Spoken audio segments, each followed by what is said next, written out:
Welcome back to QC at 3, and folks, with the new year now upon us, we want to encourage you to jump into new creative experiences in new ways. And as we all know, Charlotte is a cultural hub, and a well-known Charlotte cultural entity, VisArt Video, is one that is a staple here in the community. Almost any day of the week, Charlotteans can head to VisArt to experience something different from the Queen City's cultural community. Here to tell us all about it is the Executive Director, Gina Stewart, and our good friend Tim Miner from Charlotte is Creative.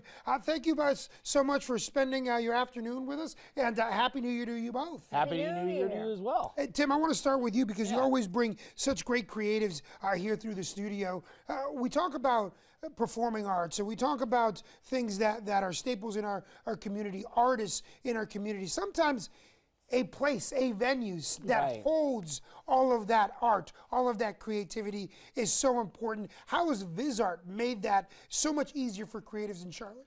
Well, as you said earlier, like VisArt's been known since the 80s as the place to go to get cool artistic films, hard to find movies, all that. But in the last couple of years, this beautiful institution in Charlotte has taken on a new identity and has opened up, like, you've got a screening room and places where artists can gather for exhibitions, talks, to play games, to watch films together.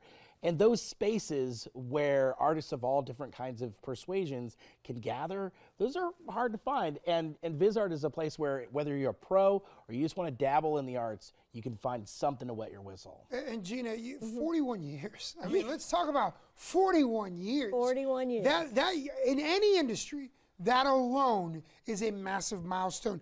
How have you seen this grow to what it was when it was first a concept to what it is today that now really opens the doors for creatives all over our community? Okay, so we have essentially reinvented ourselves. About 5 years ago, we turned into a nonprofit. Because in the way that video stores were going, we were going to go that way too. Yeah. So we called the West Coast and said, how are you surviving? And they said, we're thriving as a nonprofit. We've become a center for artists.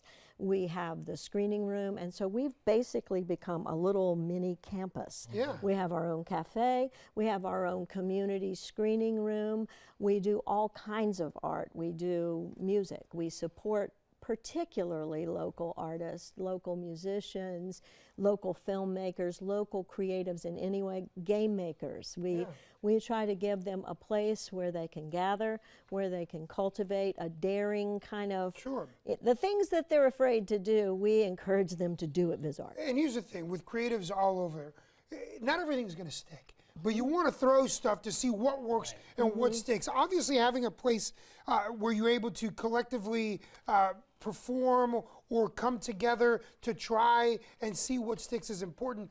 But how important is it to not only have a place like that, but also a place that your peers can give you that feedback and can really get the creative juices going? Exactly, exactly. And everything that we do involves film in some way. Like, for example, we're doing a collaboration with Middle C Jazz where we have jazz music come in and we're playing a silent film behind those jazz musicians and they're improvising to that.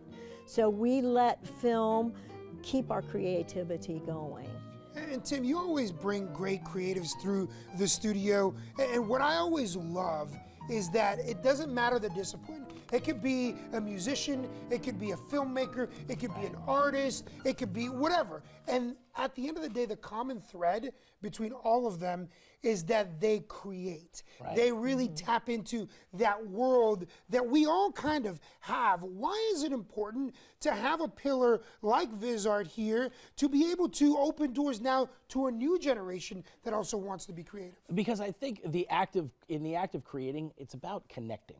It's about building a community. It's about taking what's inside and sharing it with the outside. And VisArt is one of those beautiful, safe places where whether you've been doing it for 40 years or it's a new year and you want to try something why not? that you've never done, hey, I want to learn more about the artist's way, or I want to learn about painting, or I want to learn about filmmaking. VisArt is one of those places where you can come, not get judged, meet amazing people, and then make those connections. Look, I'll tell you what, a lot of the times you need communities like this to be able to just, shed the fear and try it, see if it works. Last question for you, Gina. I want to hit you on I Love, Hate Everything, something that's happening on January the 28th. Tell us about it and how people can get involved. Okay, that is a brand new game. A local person, Chuck Bloodsworth, has created this game.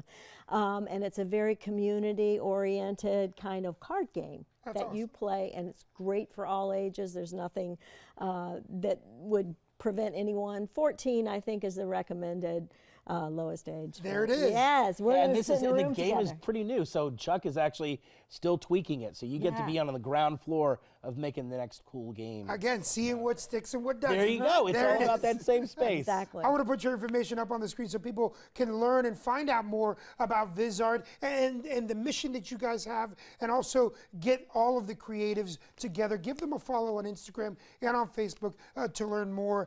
Gina, thank you so much for stopping by our studio. And Tim, as always, we love when you bring such great creative minds here to QC Live. It's easy when you live in a community with so many creative minds here. That is right, and that is exactly what Charlotte is.